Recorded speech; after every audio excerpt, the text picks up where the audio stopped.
मुझे आपसे जो बेसिक पॉइंट समझना है वो क्या है। हम सबसे पहले आज हमने पढ़ा ट्रांसपोर्ट ऑफ गैसेस। क्या पढ़ा बच्चा? Transport of gases. इसमें पहला पॉइंट, सर हम ऑक्सीजन को लंग्स से लेके जाएंगे किधर? टिश्यूज के पास। देखिए ऑक्सीजन को लंग्स से कहां लेके जाएंगे? टिश्यूज के पास। और फिर कार्बन डाइऑक्साइड को टिश्यू से कहां लेके जाएंगे? लंग्स के पास। अब रिस्पिरेटरी पिगमेंट वो पिगमेंट होता है जो ऑक्सीजन या आपके पास कार्बन की ट्रांसपोर्ट में इन्वॉल्व होता है। सबसे पहले कहा हमने ट्रांसपोर्ट ऑफ गैसेस में हमने कहा कि ऑक्सीजन की ट्रांसपोर्ट करते हैं। ऑक्सीजन 97% ट्रांसपोर्ट होता है किस फॉर्म में? Oxy haemoglobin. ऑक्सी हीमोग्लोबिन का मतलब हीमोग्लोबिन के साथ किसका अटैच हो जाना? ऑक्सीजन का अटैच होना। सर ने कहा इसके लिए हमें पार्शियल प्रेशर चाहिए।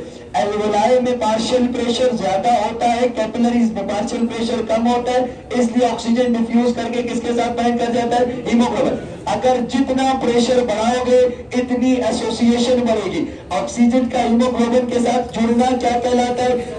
जितना प्रेशर इधर बढ़ा इतना ज्यादा ये फ्यूज कर जाएगा कि नहीं कर जाएगा? अगर सुनना, सर कहते हैं अगर प्रेशर 80 to 100 रखोगे तो इसकी सैचुरेशन 95 to 100 होगी। तो समझ आई बात की?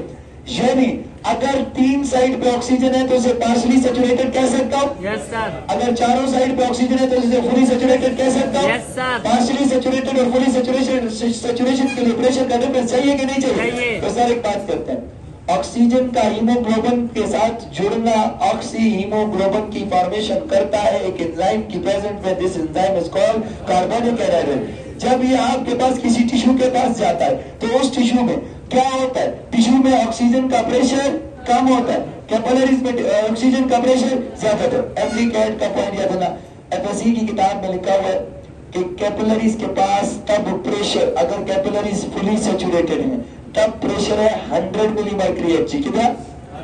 और टिश्यू का प्रेशर कितना है बच्चा? 20 भी हो सकता है और 40 भी।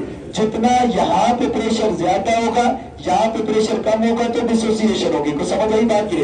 एसोसिएशन में कहाँ प्रेशर ज्यादा और डिसोसिएशन में कहाँ प्रेशर ज्यादा और कम है? समझ आई?